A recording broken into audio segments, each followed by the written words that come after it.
जय Shri Radhe. Good morning, सुप्रभात। प्यारे बच्चों, कैसे हैं आप?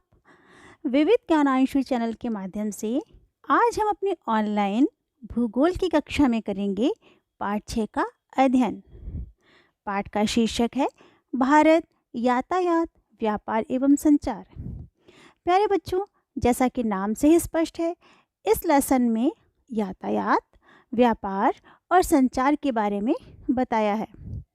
हम एक एक करके तीनों के बारे में जानेंगे। सबसे पहले हम यह जानेंगे कि यातायात क्या होता है। यातायात को सरल भाषा में परिवहन कहा जा सकता है और परिवहन का अर्थ होता है एक स्थान से दूसरे स्थान तक यात्रा करना। और जिन साधनों द्वारा हम एक स्थान से दूसरे स्थान तक जाते हैं उन्हें यातायात के साधन कहते हैं, जैसे साइकिल, रिक्शा, टेम्पो, बस, ट्रैक्टर, रेल, बैलगाड़ी आदि। मेरे बच्चों, यातायात को मुख्यतः 3 भागों में बांटा गया है। पहला, वो साधन जो जमीन पर चलते हैं, इन्हें हम स्थल मार्ग के साधन कहते हैं। दूसरा, जो साधन पानी पर तैरते हैं, इन्हें हम जल मार्ग के साधन कहते हैं। और जो साधन हवा में उड़ते हैं, इन्हें हम वायु मार्ग के साधन कहते हैं। आइए स्थल मार्ग के बारे में पढ़ते हैं। धरातल पर आने जाने के रास्तों को स्थल मार्ग कहते हैं।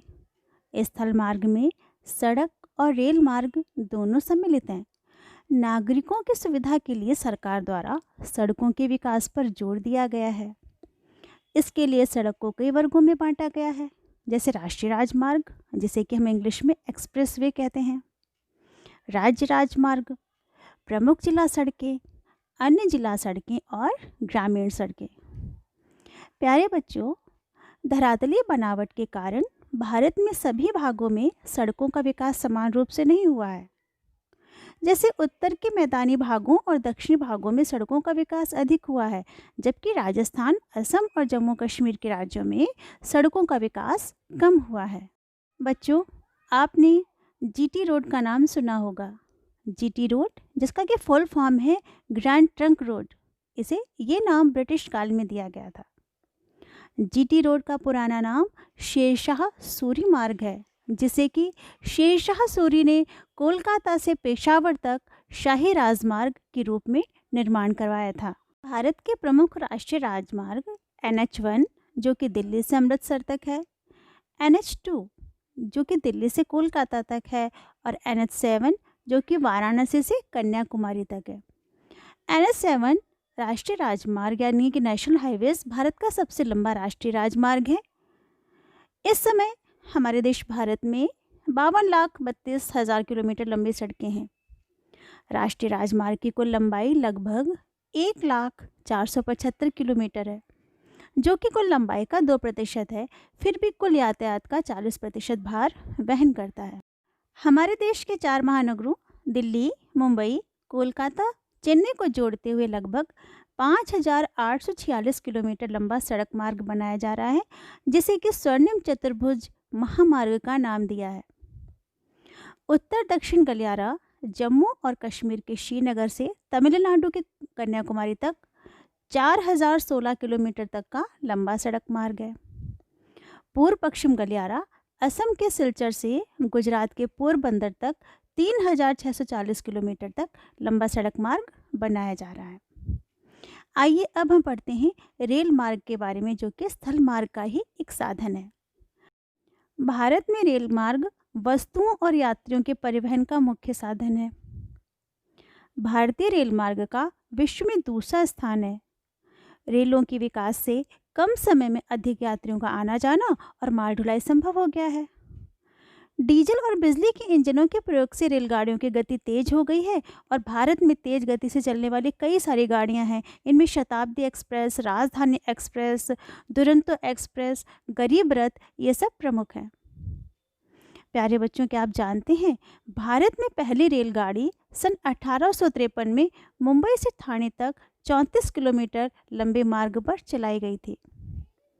मैदानी भागों में रेल मार्ग बनाना आसान होता है, जबकि पहाड़ी क्षेत्रों में कठिन।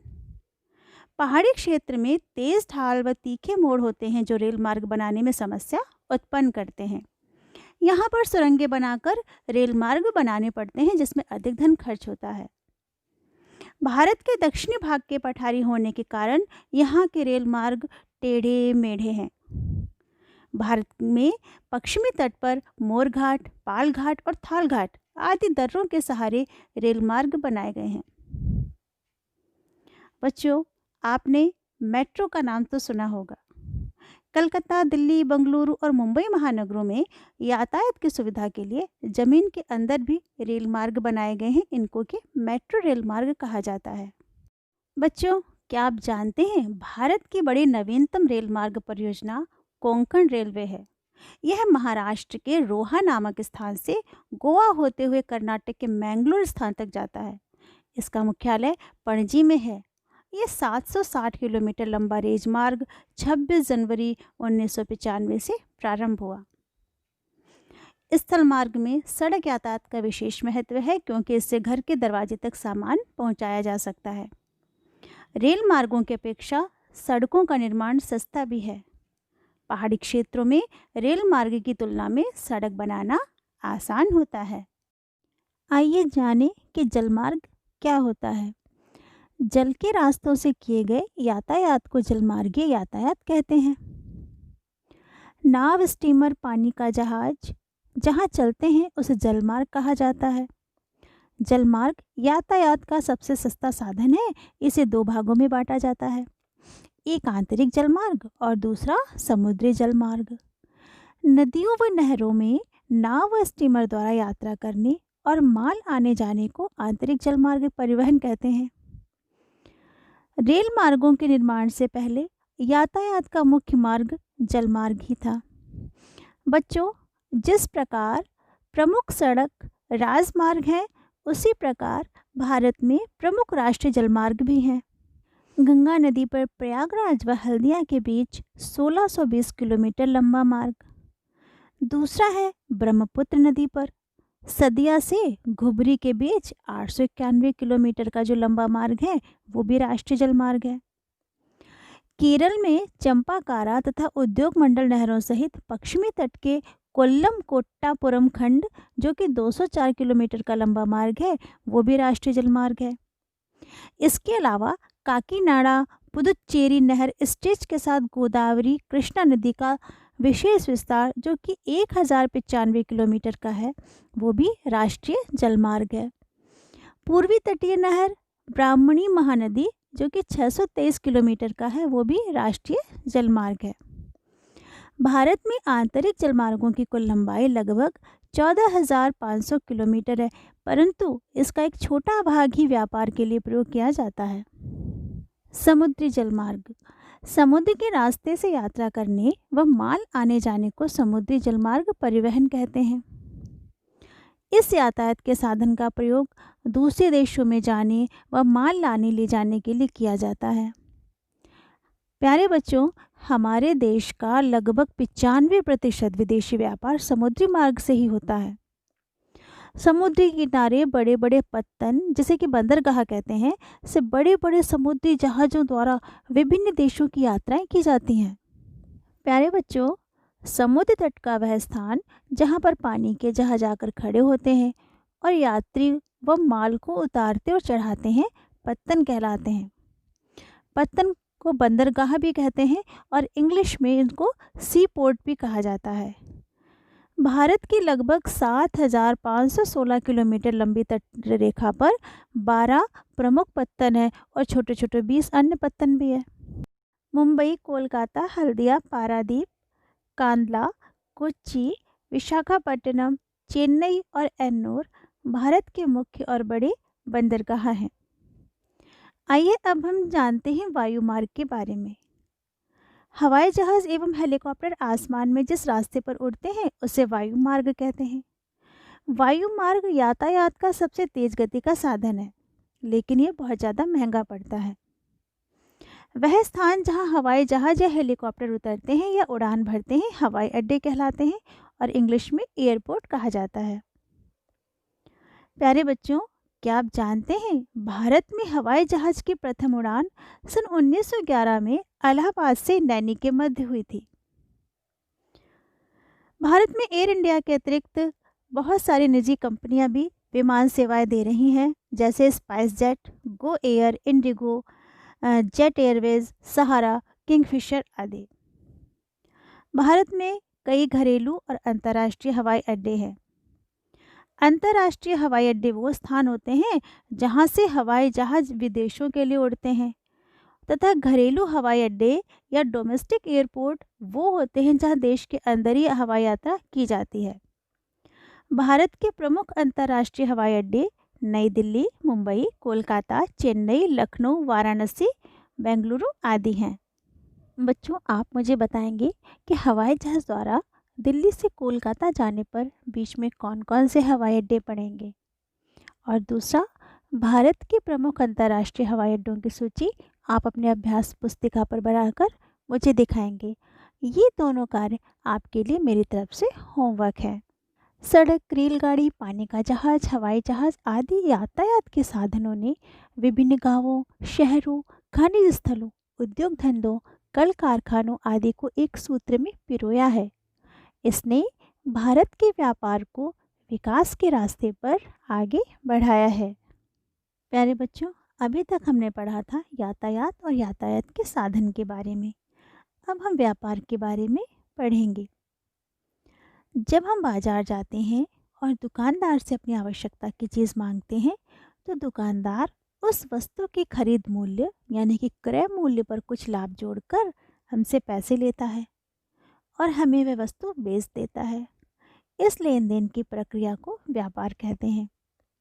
दूसरे शब्दों में कहा जाए तो वस्तुओं और सेवाओं के खरीदने व बेचने की प्रक्रिया को व्यापार कहा जाता है।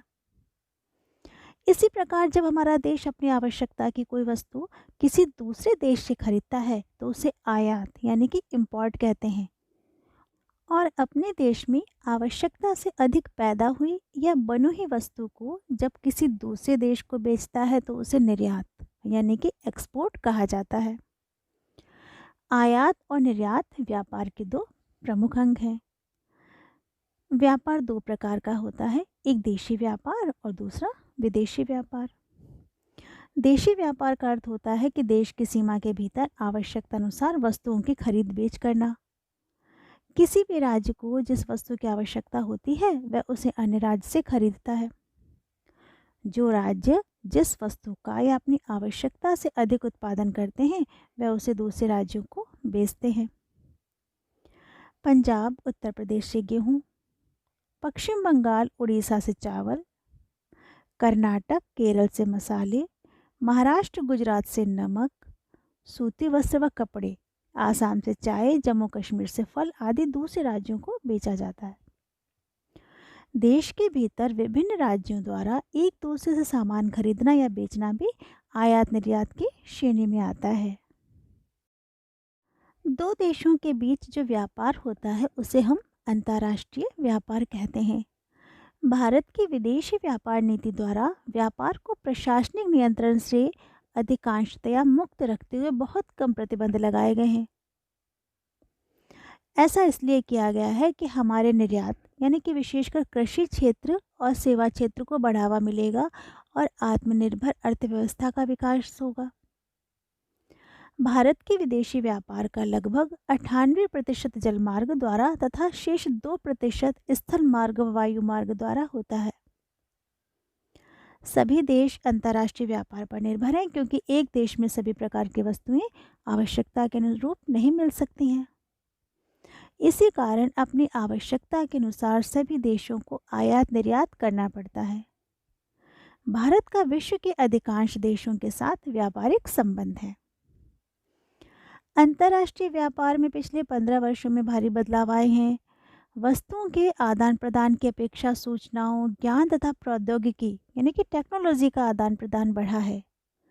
भारत अंतर्राष्ट्रीय स्तर पर एक सॉफ्टवेयर महाशक्ति के रूप में उभरा है तथा सूचना प्रौद्योगिकी के माध्यम से अत्यधिक विदेशी मुद्रा अर्जित की है। बच्चों देखिए, भारत के जो प्रमुख आयात हैं वो हैं जैसे मशीनें, कृषि उत्पाद, पेट्रोलियम तथा पेट्रोलियम उत्पाद, मोती व बहुमूल्य रत्न, रसायन व संबंधित उत्पाद, कोयला तथा कोक, लोहा तथा इस्पात की वस्तुएं और इलेक्ट्रॉनिक वस्तुएं, ये आयात यानी कि हम दूसरे देशों से लेते हैं। आयात यानी कि आना, और जो हम दूसरे देशों को देते हैं यानी कि निर्यात करते हैं वो है कृषि एवं संबंधित उत्पाद, अयस्क एवं खनिज, रत्न व आभूषण, रसायन व उससे संबंधित उत्पाद, इंजीनियरिंग का सामान, पेट्रोलियम या पेट्रोलियम के उत्पाद, वस्त्र और वस्त्रों से तैयार कपड़े, हस्तकला की वस्तुएं और इलेक्ट्रॉनिक वस्तुएं। अब हम जान लेते हैं कि विदेश व्यापार नीति क्या है। विदेश व्यापार नीति भारत सरकार के वाणिज्य एवं उद्योग मंत्रालय द्वारा निर्धारित की जाती है। इस नीति में भारत से वस्तु निर्यात योजना और भारत से सेवा निर्यात योजना की शुरुआत की गई है। वस्तु निर्यात योजना का उद्देश्य वस्तुओं का निर्यात बढ़ाना है। प्रधानमंत्री के मेक इन इंडिया विजन को ध्यान में रखते हुए देश में मूल्यवर्धन को नई गति प्रदान करने की रूपरेखा बनाई गई है। प्यारे बच्चों, अब हम जानेंगे संचार के बारे में। आप अपने किसी फ्रेंड या रिलेटिव के पास बिना गए या बिना किसी को उन तक भेजे कोई इन्फॉर्मेशन देने या अपने विचारों का आदान प्रदान करने के लिए जिन साधनों का प्रयोग करते हैं वो सभी संचार के साधन हैं। टेलीफोन, मोबाइल फ़ोन, इंटरनेट, अखबार, टेलीविज़न, रेडियो, डाक व्यवस्था आदि ये सभी संचार के साधन है। प्यारे बच्चों, क्या आप जानते हैं हमारे देश भारत ने संचार के क्षेत्र में बहुत ज़्यादा उन्नति की है। हमारी डाक व्यवस्था विश्व में सबसे बड़ी है। आप क्या ये भी जानते हैं कि भारत में डाक प्रणाली की शुरुआत 1766 में हुई थी। डाक व्यवस्था के माध्यम से पत्र, तार, पार्सल, किताबें, अखबार, बिजली व टेलीफोन के बिल आदि एक स्थान से दूसरे स्थान तक पहुंचते हैं। हम लोग टेलीफोन और मोबाइल फ़ोन का प्रयोग बातचीत के लिए करते हैं। अब तो इस प्रकार के भी मोबाइल फ़ोन आ गए हैं जिससे कि हम आपस में एक दूसरे को देखकर बात कर लेते हैं। ऐसा लगता है कि वो व्यक्ति हमारे सामने ही बैठा है। इस व्यवस्था को हम दूरसंचार कहते हैं। भारतीय दूरसंचार व्यवस्था एशिया में सबसे आगे है। रेडियो और टेलीविज़न के माध्यम से हम पूरे विश्व की जानकारियाँ घर बैठे बैठे ले लेते हैं। और टेलीविज़न तो और हमारा मनोरंजन भी करता है। हम टेलीविज़न से मूवीज़ भी देखते हैं, हम सीरियल्स भी देखते हैं। टेली कॉन्फ्रेंसिंग और वीडियो कॉन्फ्रेंसिंग के द्वारा भी हम इस प्रकार दूर बैठे व्यक्ति से बात कर लेते हैं जैसे वह हमारे सामने बैठा है। बच्चों, टेलीविज़न में आप और कौन कौन से कार्यक्रम देखते हैं? हम गाने देखते हैं, हम सीरियल्स देखते हैं, धार्मिक सीरियल देखते हैं, उसके अलावा न्यूज़ भी सुनते हैं, मैच भी देखते हैं। टेलीविज़न में कार्यक्रम तो निर्धारित होते हैं और उन्हें हमें देखना ही होता है, लेकिन कंप्यूटर ऐसा साधन है जिससे हम इंटरनेट पर जाकर अपनी इच्छा के अनुसार सारे कार्यक्रम देख सकते हैं, सूचनाओं का आदान प्रदान कर लेते हैं, विश्व के प्रत्येक क्षेत्र की नवीनतम जानकारियाँ प्राप्त कर सकते हैं और दूर बैठे लोगों से बातचीत कर सकते हैं। बच्चों, क्या आपने ऑप्टिकल फाइबर का नाम सुना है? नहीं, मैं आपको बताती हूँ। ऑप्टिक फाइबर हमारे बालों जितने महीन और खोखले तार होते हैं। टेलीफोन कॉल्स, टीवी की तस्वीरें, कंप्यूटर डाटा, इनसे होता हुआ लंबी से लंबी दूरी तय कर सकता है। संचार को और ज़्यादा फास्ट बनाने के लिए और सिग्नल की गुणवत्ता को शुद्ध बनाए रखने के लिए ऑप्टिकल फाइबर टेक्निक का उपयोग किया जाता है। हमारी उंगली जितना मोटा एक ऑप्टिक केबल एक बार में कई हजार टेलीफोन कॉल्स और सिग्नल्स को भेज सकता है। कई दूरसंचार कंपनियां टेलीफोन संकेतों को संचारित करने के लिए यानी कि भेजने के लिए केबल टीवी के सिग्नल के लिए ऑप्टिकल फाइबर का उपयोग कर रहे हैं। इंटरनेट के बारे में तो आप जानते हैं ना। इंटरनेट कंप्यूटर का एक ऐसा नेटवर्क है जिसकी सहायता से एक कंप्यूटर द्वारा भेजे गए मैसेज को पूरे संसार में किसी भी भाग में स्थित नेटवर्क से जुड़े किसी भी कंप्यूटर पर प्राप्त कर सकते हैं।